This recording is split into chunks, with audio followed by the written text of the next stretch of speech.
So, Hanji guys, welcome back to the Genji classes. So, I hope you all are really doing great. So, guys, कैसे हो आप लोग? पहले तो ये बताओ, अभी तो 11th का एग्ज़ाम ख़त्म हो गया तो बहुत ही मस्ती में हो गया, राइट। लेकिन अब क्या बताऊँ कि मतलब जो मोस्ट इम्पॉर्टेंट जो चीज़ है, जो कि सबसे ज़्यादा इम्पॉर्टेंट है आप लोग के लिए, that is class 12, that is nothing but ISC, right guys. So I hope ISC that is very much important आप लोगों के लिए, एंड आई होप कि आप लोग बहुत ज़्यादा ही अच्छे हो एंड बहुत अच्छे से भी पढ़ाई करने का भी कोशिश करोगे। सो देखो गाइस, तो अभी मैं सब कुछ सिस्टमेटिक तरीके से पहले बता देता हूँ कि देखो, ये जो पार्ट 1, पार्ट 2 और पार्ट 3 है, ओके, हर एक का ये जो डेमो क्लासेस है ये आपको अपलोडेड रहेगा। बेसिकली ये क्या है, ये डेमो क्लासेस है। अगर आप लोग को चाहिए कि आप लोग फुल फ्लेजेड अगर क्लास अगर अटेंड करना चाहते हो तो आप हमारे ऑफलाइन बैच में विजिट कर सकते हो। तो हमारा जो ऑफलाइन बैच है ये स्टार्ट हो रहा है 1 अप्रैल से। कब से स्टार्ट हो रहा है सर? 1 अप्रैल से। और सर ये 1 अप्रैल से सर ये कहाँ पे सर स्टार्ट रहेगा? तो सर ये 1 अप्रैल से इनसाइड AKS एकेडमी। सर कहाँ पे sir? Inside AKS academy. Sir आप वहाँ पे विजिट करोगे और ये पूछ सकते हो ना कि सर ये कहाँ पे रहता है AKS एकेडमी। तो गाइस, ये जो AKS एकेडमी है ये रहता है near Marius day school, near Marius day school, south Howrah. South Howrah मतलब ये जो हल्दरपाड़ा है ना, चुनावटी हल्दरपाड़ा, राइट। तो ये हल्दरपाड़ा ये जो जगह है, यहाँ पे जो मारियस जी स्कूल है वहाँ पे आप देखोगे कि AKS एकेडमी अगर आप गूगल पे डालते हो, गूगल मैप्स पे, तो आपको कैरेटे का और ये सब का आपको वीडियोस यहाँ पे दिखाई देगा। तो वहाँ पे ही हम लोगों ने पूरा क्लासेस को एक्वायर कर लिया है for providing you the best available classes in all over Howrah. Okay guys, तो मैं उम्मीद करता हूँ कि मैं बेस्टेस्ट तरीके से प्रोवाइड कर पाऊंगा। Already we are having 10+ 15+ students in our class 12th and 11th batch. तो गाइस, अगर आपको चाहिए, and in the previous year there a girl Neha, okay, she scored 100 out of 100 from our class in accounts, ठीक है sir. और she has also scored 97% in total. तो guys, तो I also want you all that you also score this much of marks, okay. And चलो let's start this ISC commerce. अगर आपको अगर offline अगर क्लासेस अगर अटेंड करना या फिर ज्वाइन करना, तो you can call me in this number और you can also call me in this number, okay, 8210415385 या फिर 8100384806। अब इन दोनों नंबर पे आप कॉल कर सकते हो अगर आपको ऑफलाइन बैच से अगर ज्वाइन करना है तो चलिए स्टार्ट करते हैं सर। तो आप लोगों का सर, और हाँ, और एक चीज़ मैं बता दूं, ये जो आप नोट्स देख पा रहे हो ना, ये पूरी की पूरी नोट्स सर एग्जॉस्टिव नोट्स है जो कि आपके बुक से ली गई है और कहीं से भी इसको नहीं लिया गया है, ठीक है। So don't worry about all this things. और मैंने इस सब चीज़ों को ख्याल रखे कि भैया कौन सा एग्जाम में बार बार पूछा जाता है, और क्योंकि मैं ऑलरेडी पास्ट 4.5 ईयर, ठीक है, 4.5 ईयर मतलब 5 ईयर से मैं 5 ईयर से ऊपर से मैं सिर्फ और सिर्फ CA फाउंडेशन पढ़ा रहा हूँ, BCom first year second year को पढ़ा रहा हूँ, तो आई नो, ओके। और मेरा अगर क्वालिफिकेशन के बाद में पूछोगे तो I am CA CMA and CS finalist, and I have also completed my BCom honours with 9.3 CGPA guys, ठीक है। थर्ड हाईएस्ट था आप लोग के यूनिवर्सिटी के। तो सर चलिए स्टार्ट करते हैं। तो चैप्टर 1 बिजनेस इन्वायरमेंट। सर अभी हम लोग क्या पढ़ने वाले हैं? हम लोग पढ़ने वाले हैं सर बिजनेस इन्वायरमेंट। पहले तो ये बताओ, ये जो बिजनेस इन्वायरमेंट है, ये बिजनेस इन्वायरमेंट होता क्या है सर? तो सर बिजनेस इन्वायरमेंट जो होता है, the term business environment is nothing but is some total of all individuals. Sir जितने भी इंडिविजुअल्स हैं, जितने भी इंस्टीट्यूशन है और जितने भी अदर फोर्सेस हैं जो कि बिजनेस के बाहर तो रहते हैं, कहाँ रहते हैं? बिजनेस के बाहर तो रहते हैं, लेकिन वो बिजनेस को डायरेक्टली इन्फ्लुएंस करते हैं, उसके फंक्शनिंग को, उसके परफॉर्मेंस को। चलो फिर से बताओ, तो जो बिजनेस जो इन्वायरमेंट है वो क्या है सर? तो ये इंडिविजुअल्स, इंस्टीट्यूशंस और जितने भी अदर फोर्सेस है जो कि बिजनेस के बाहर तो रहते हैं लेकिन बिजनेस को लोग डायरेक्टली इन्फ्लुएंस करते हैं, उसके फंक्शनिंग को, उसके परफॉर्मेंस को। जैसे कि आपको पता है ना, जितने भी इंडिविजुअल्स होते हैं, इंडिविजुअल्स मतलब कौन? कस्टमर्स, ठीक है। ये सब क्या है? इंडिविजुअल्स ही तो है। इंस्टीट्यूशंस मतलब कौन? आप लोग का स्कूल क्या है? स्कूल तो इंस्टीट्यूशंस है ना। और जितने भी अदर फोर्सेस मतलब सोसाइटी हो गया, कॉम्पिटिटर्स हो गया, सप्लायर्स हो गया, this all are other sources जो कि बिजनेस के बाहर तो रहते हैं लेकिन बिजनेस को डायरेक्टली इंपैक्ट करते हैं, इन्फ्लुएंस करते हैं, राइट। चलो अब यहाँ पे आते हैं, what are the main features of business environment. तो सर मेन फीचर्स क्या है बिजनेस एनवायरनमेंट का? Totality of external forces. अरे टोटलिटी ऑफ एक्सटर्नल फोर्सेस नहीं पता? सर देखो, टोटलिटी ऑफ एक्सटर्नल फोर्सेस क्या होता है? जो कि बिजनेस मतलब देखो, बिजनेस एनवायरनमेंट क्या है? इस sum total of all forces ही तो है, सारे फोर्सेस को मिलाकर के ही तो बिजनेस एनवायरनमेंट बनता है। तो देखो यहाँ पे यही बात बोलता है, business environment is aggregative in nature. Aggregative मतलब sum total of all forces, जो भी एक्सटर्नल फोर्सेस। एक्सटर्नल फोर्सेस मतलब जानते हो क्या? एक्सटर्नल फोर्सेस मतलब देखो, सप्लायर्स, लीगल, पॉलिटिकल। अच्छा एक बात बताओ, हाँ सपोज यहाँ पे ना कोई नेता है, पॉलिटिक्स, ओके, पॉलिटिकल, एमएलए है कोई सपोज, और उस एमएलए को ना मैं ध्यान नहीं दे रहा हूँ और मैं ना अपना बिजनेस चलाया जा रहा हूँ, मैं सोच रहा हूँ कि मैं एग्जिस्ट कर लूँगा, आपको लगता है ये इतना ईजी है, इतना ईजिली पॉसिबल है? नहीं सर, ये इतना ईजी पॉसिबल नहीं है। क्यों नहीं है सर ये इतना easily possible? Just because sir, जब भी आप एक एमएलए होता है, जो भी एमएलए एमपी है, उसी के हिसाब से जहाँ पे भी जो भी आप एरिया में आप जो बिजनेस करते हो ना, तो सर आपको भी उसी तरीके से आपको रन करना पड़ता है। अगर आप उसको नहीं रन करोगे तो वो लोग क्या करेंगे सर, वो हमारे बिजनेस को क्लोज कर देंगे। क्या कर देंगे सर? क्लोज कर देंगे। सपोज हमारे यहाँ पे नारायणा हॉस्पिटल है, एनएच नारायणा है ना, आपको तो बड़ा पता ही होगा इसके बारे में। तो जो भी नारायणा हॉस्पिटल है सर, अगर नारायणा हॉस्पिटल अगर अगल बगल में या फिर इधर उधर में अगर गंदगी फैलाते तो आपको लगता है कि आपके लोग उसको एग्जिस्ट करने देंगे? नहीं, that is nothing but totality of external forces. तो एक्सटर्नल फोर्सेस में सर क्या क्या आता है? एग्रीगेटिव इन नेचर है, मतलब सम टोटल सारे फैक्टर्स को यहाँ पे लेता है, external to a business enterprise, जो भी बिजनेस के बाहर भी रहते हैं। अब आते हैं sir general and specific forces. Sir यहाँ पे ध्यान से सुनना, जनरल फोर्सेस में देखो क्या क्या आता है, पॉलिटिकल, लीगल, टेक्नोलॉजिकल, ठीक है, जो कि बिजनेस के बाहर रहता है। कहाँ रहता है सर? बिजनेस के बाहर रहता है, वो एक्सटर्नल है, ठीक है, एक्सटर्नल जो कि बिजनेस के बाहर रहता है। और स्पेसिफिक फोर्सेस मतलब सर कौन सा? स्पेसिफिक फोर्सेस मतलब जो कि विद इन द बिजनेस है। किसमें है? With in the business. आपको पता है क्या विद इन द बिजनेस कौन है? कॉम्पिटिटर्स है, ठीक है। सर वहां पे और भी और क्या हो सकता है बताओ? कस्टमर्स हो गए, ठीक है, सप्लायर्स हो गए। तो ये सब कौन है सर? ये सब के सब ना विद इन द बिजनेस ये लोग एक्ट करते हैं, ठीक है। तो देखो यहाँ पे यही बात बोलता है कि जनरल एंड स्पेसिफिक फोर्सेस में कि business environment includes both general and specific forces. जैसे कि general forces such as economical, social, political, legal, technological, जो कि आउटसाइड द बिजनेस है, लेकिन तब भी वो बिजनेस को डायरेक्टली या फिर इनडायरेक्टली उसको इम्पैक्ट करते हैं, ओके, कोई भी बिजनेस एंटरप्राइज को। लेकिन अगर आप स्पेसिफिक फोर्सेस के बारे में अगर बात करो तो इन्वेस्टर्स बिजनेस के बाहर तो है, लेकिन पूरा बिजनेस उसी के ऊपर डिपेंडेंट है भाई। कस्टमर्स अगर मान लो अगर आज के डेट पे आपने सामान बना तो दिया, लेकिन अगर उसको अगर कस्टमर्स अगर परचेस नहीं करेंगे तो क्या बिजनेस चल पाएगा क्या? ये बताओ आप। तो यही तो हुआ ना स्पेसिफिक फोर्सेस, राइट।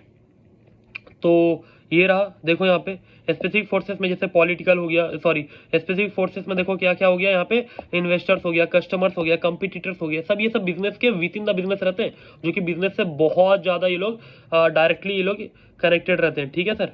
तो यही था जनरल फोर्सेस। जनरल फोर्सेस में सोशल, पॉलिटिकल, लीगल, और हाँ याद रखना ये सब जो मैं मार्क कर रहा हूँ ना, ये सब के सब आपका कीवर्ड्स है जो कि एग्जाम में पूछे जाते हैं।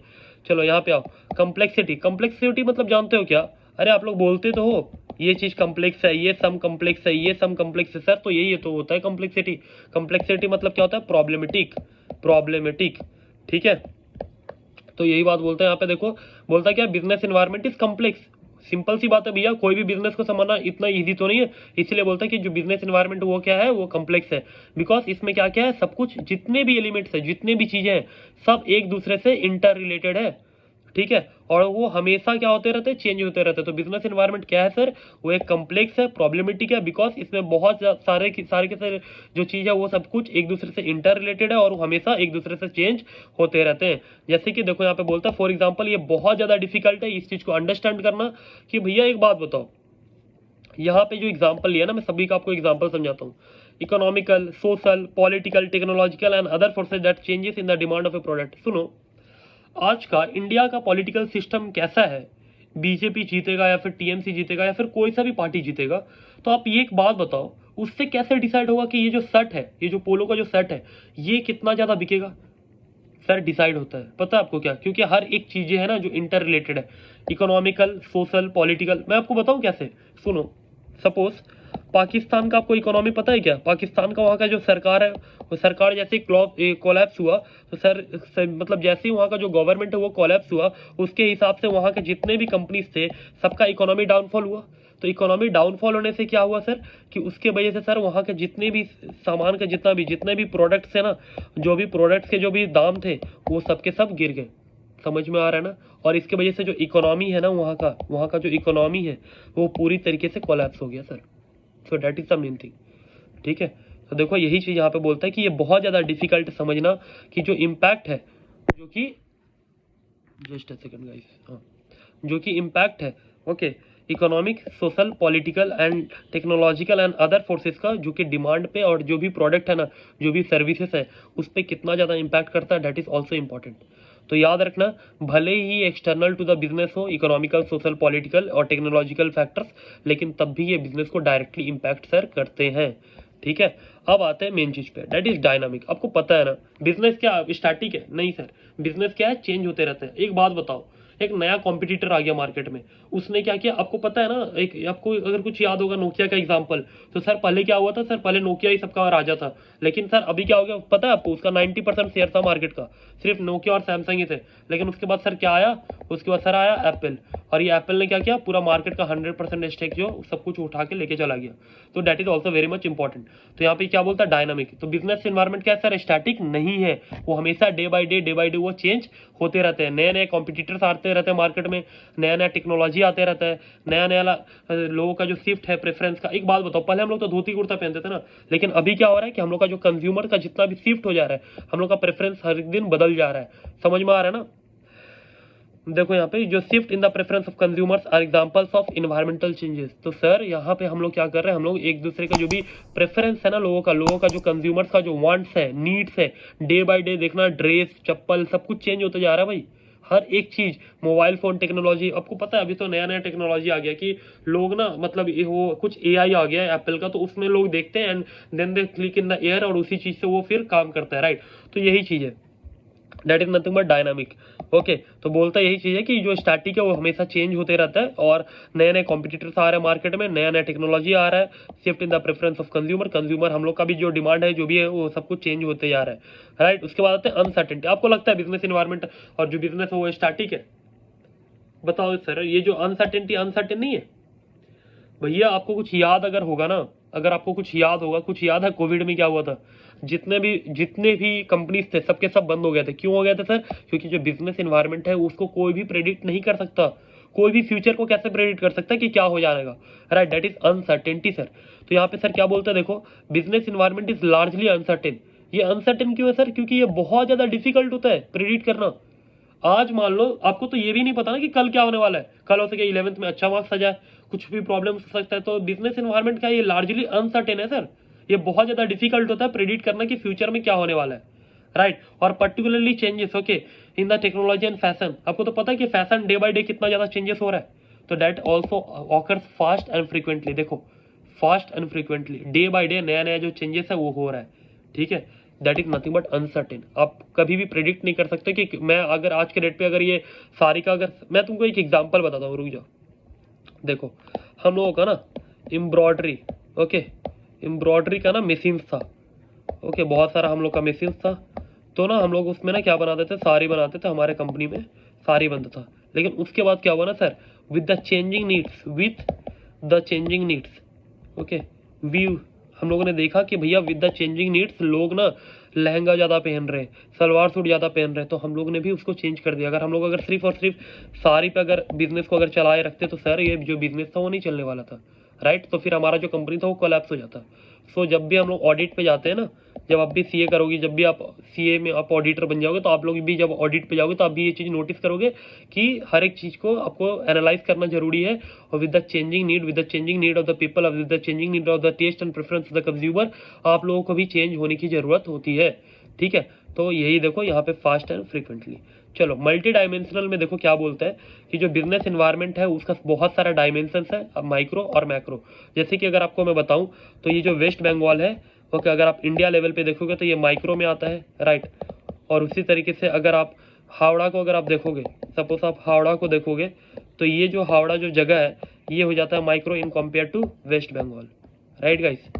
उसी तरीके से अगर आप इंडिया को अगर आप देखोगे वर्ल्ड लेवल पे तो माइक्रो में आता है, और अगर वर्ल्ड लेवल पे अगर आप देखोगे तो मैक्रो में आता है, मतलब इंडिया लेवल पे अगर आप देखोगे तो, ठीक है, comparing with the other cities, ठीक है? और डाइवर्सिटी मतलब जानते हो, डाइवर्स रहता है, डाइवर्स इन नेचर है। तो बिजनेस इन्वायरमेंट क्या है, मल्टीफेसेटेड है और डाइवर्स इन नेचर है, ठीक है? डाइवर्स मतलब समझ रहे हो ना, इन मल्टी ये मीन्स डिफरेंट डिफरेंट क्या बोलते हो, बोलो ना, बहुत सारा मतलब different different department, different different parts, right? That is diversified. Okay, so I hope it's clear. चलो let's move back to the importance of business environment। तो देखो importance of business environment is very important for your exam। तो बोलते हैं ये बहुत ज़्यादा important है कि हम लोग बिजनेस इन्वायरमेंट को समझे। भैया अगर कोई भी अगर चीज़, जैसे कि मैंने आपको बताया ना कि हम लोगों ने कैसे चेंज कर दिया, साड़ी से डायरेक्टली लहंगा और इस पे शिफ्ट हो गए, तो इसी तरीके से इंपॉर्टेंस ऑफ बिजनेस इन्वायरमेंट में सर यही बात बोलता है कि ये बहुत ज़्यादा इंपॉर्टेंट है कि जो भी बिजनेस जो भी इंडिया में है वो बिजनेस को समझे। देखो यहाँ पे बोलता है business in enterprise which know their environment are ready to adopt the environmental changes would be successful. तो जो भी बिजनेस ना समय के साथ वो लोग बदलेगा, वो ही बिजनेस वहाँ पे लॉन्ग टर्म पे वो सक्सेसफुल हो पाएगा, नहीं तो जो बिजनेस है पूरी तरीके से गिर जाएगी। On the other hand firms which fails to adopt the environmental changes, तो जो भी फर्म अडॉप्ट नहीं करेगा ना इन्वायरमेंटल चेंजेस को, भैया वो ज़्यादा दिन तक सर्वाइव नहीं कर पाएगा, will unlikely to survive for a long run. For example some Indian firms, देखो बहुत सारे इंडियन फर्म्स ऐसा है जो कि कंसिडरेबली सफर किया because they fail to adopt the tightening and the regulation of the environmental pollution. मैं बताता हूँ आपको, सुनो एक ना छोटा सा एक एग्जांपल लेता हूँ, ठीक है। आपको मैं एक तो बहुत इंटरेस्टिंग है, माइट भी ये वीडियो ना 20 मिनट्स का हो जाए, लेकिन ये चीज़ आपको समझना जरूरी है। आपको इस कंपनी के बारे में तो पता ही होगा सर, रिलायंस इंडस्ट्रीज। अभी अभी उनका बेटा का अनंत अंबानी का शादी हो रहा है एंड सो ऑन।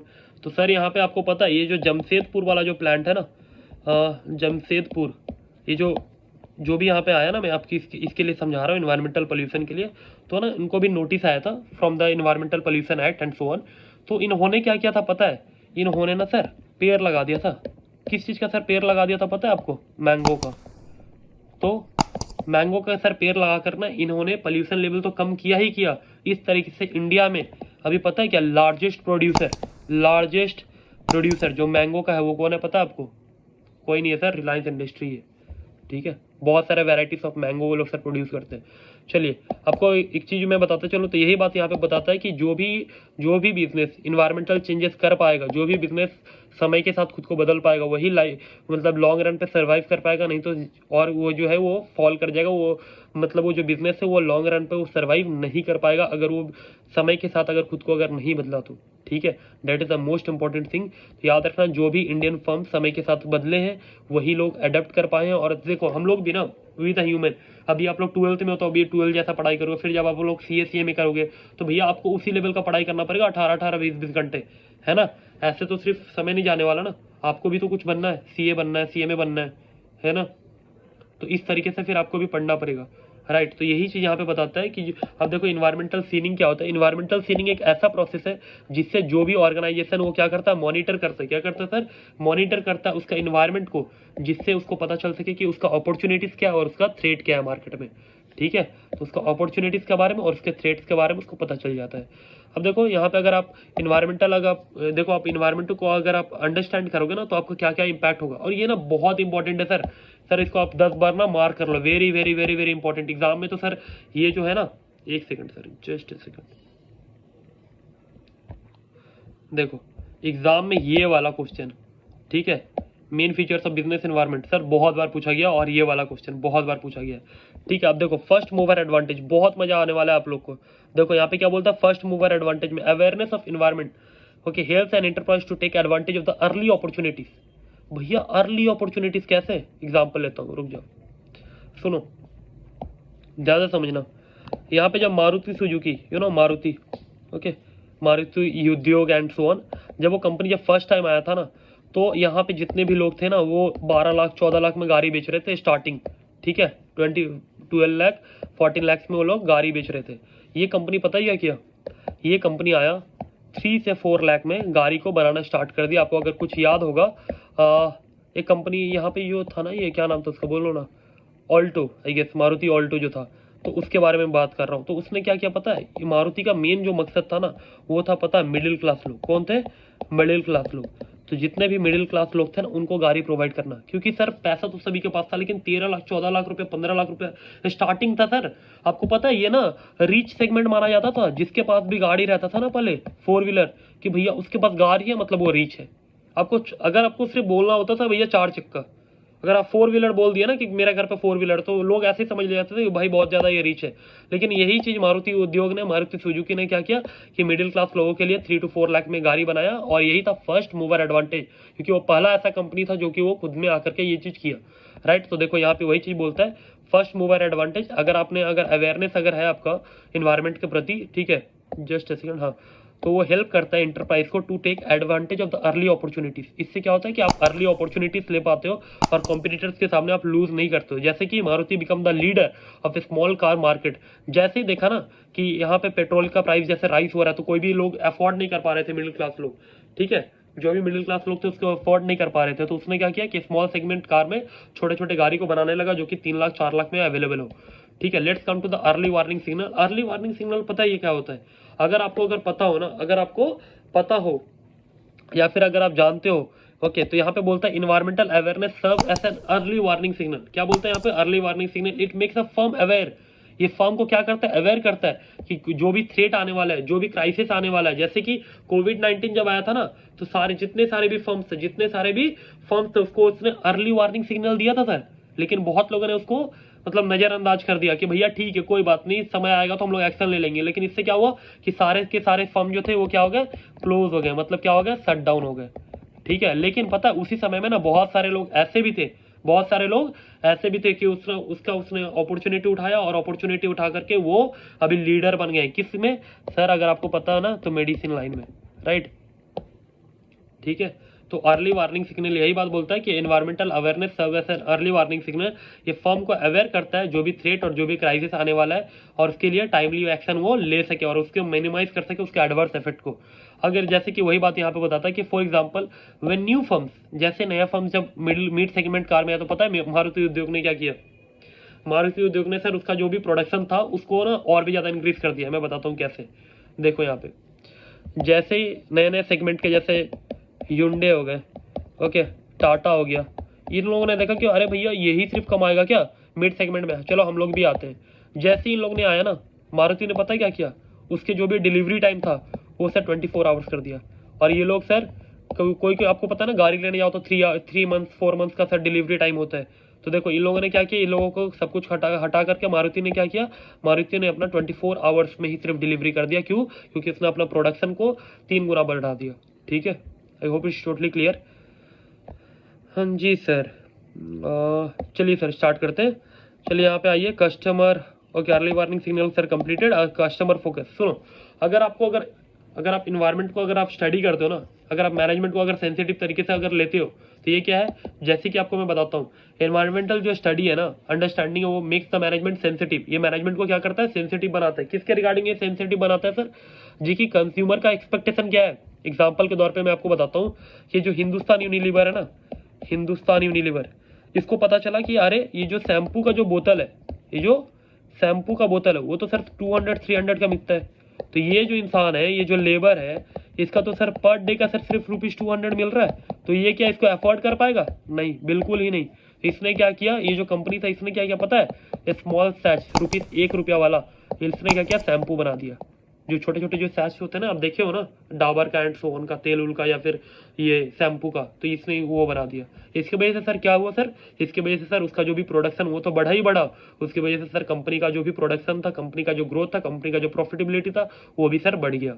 ठीक है, चलो अब आते हैं सर हम लोग कस्टमर फोकस भी सर कंप्लीट हो गया। तभी मैं एक बार पढ़ के बता देता हूँ। Environmental understanding makes the management sensitive about the changing needs and expectation of the consumer. For example Hindustan Unilever and several other companies understand the need of A small customer and launch the small Sachs of shampoo and other products.